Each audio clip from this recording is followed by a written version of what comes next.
एक गांव में एक बूढ़ी औरत रहती थी। लोग उसे पांता बुरी कहते थे। वो बहुत गरीब थी। भीख मांगकर उसे थोड़ा सा चावल मिलता।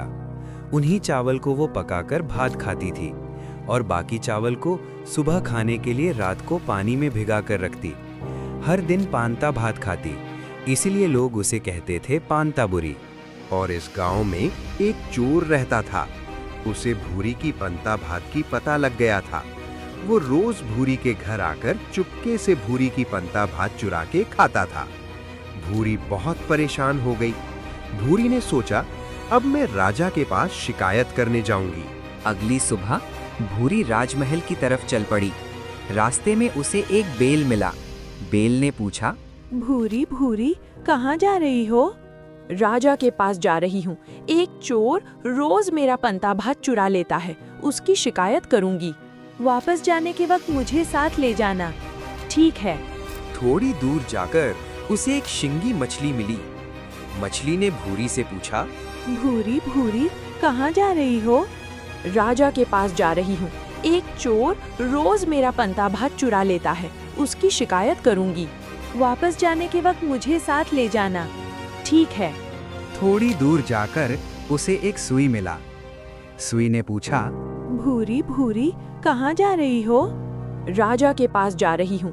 एक चोर रोज मेरा पंता भात चुरा लेता है, उसकी शिकायत करूंगी। वापस जाने के वक्त मुझे साथ ले जाना। ठीक है। उससे थोड़ी दूर जाकर उसे एक चाकू मिला। चाकू ने पूछा, भूरी भूरी कहाँ जा रही हो? इससे पहले भूरी ने सबको अच्छे से जवाब दिया, लेकिन अब सबको बोलते बोलते भूरी को काफी ज्यादा गुस्सा आ चुका था। भूरी ने गुस्से में बोली, मैं कहीं भी जाऊं तुझे उससे क्या? गुस्सा मत करो बुरी, वापस जाने के वक्त मुझे साथ ले जाना। हाँ ठीक है ठीक है। उसके बाद राजमहल के पास जाकर भूरी ने देखा वहाँ एक मगरमच्छ पड़ा हुआ है। मगरमच्छ ने भूरी से कहा, भूरी भूरी कहाँ जा रही हो? लेकिन अब भूरी का दिमाग और भी गर्म हो गया। भूरी पूरा गुस्से में बोली, तुझे क्या? मैं जहाँ खुशी जा रही हूँ, अयाम की घर जा रही हूँ, तू चलेगा क्या? अरे बाप रे, इतना गुस्सा क्यों? मैं तो बस कह रहा हूँ वापस आते वक्त मुझे साथ ले जाना। ठीक है, देखा जाएगा। उसके बाद जब भूरी राजमहल पहुंची, तब तक दिन लगभग खत्म हो चुका था।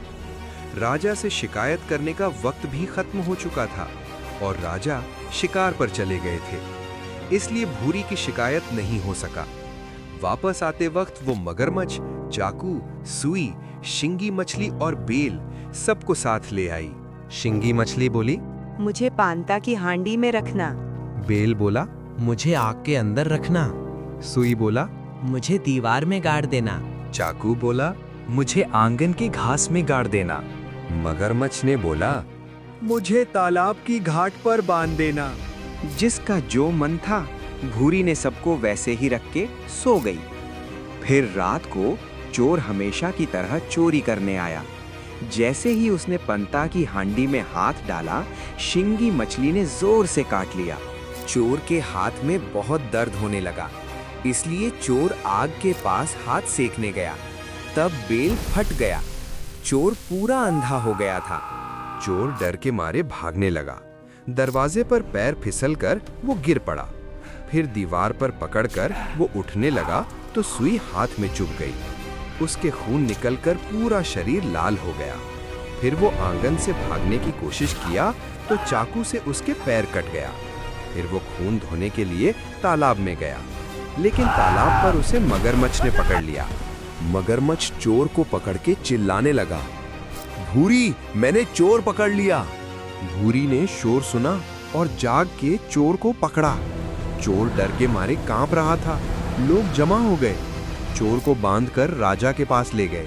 राजा ने उसे सख्त सजा दी। उस दिन के बाद किसी ने भी भूरी का पंता भात चुराने की हिम्मत नहीं की। भूरी शांति से अपना पंता भात खाने लगी।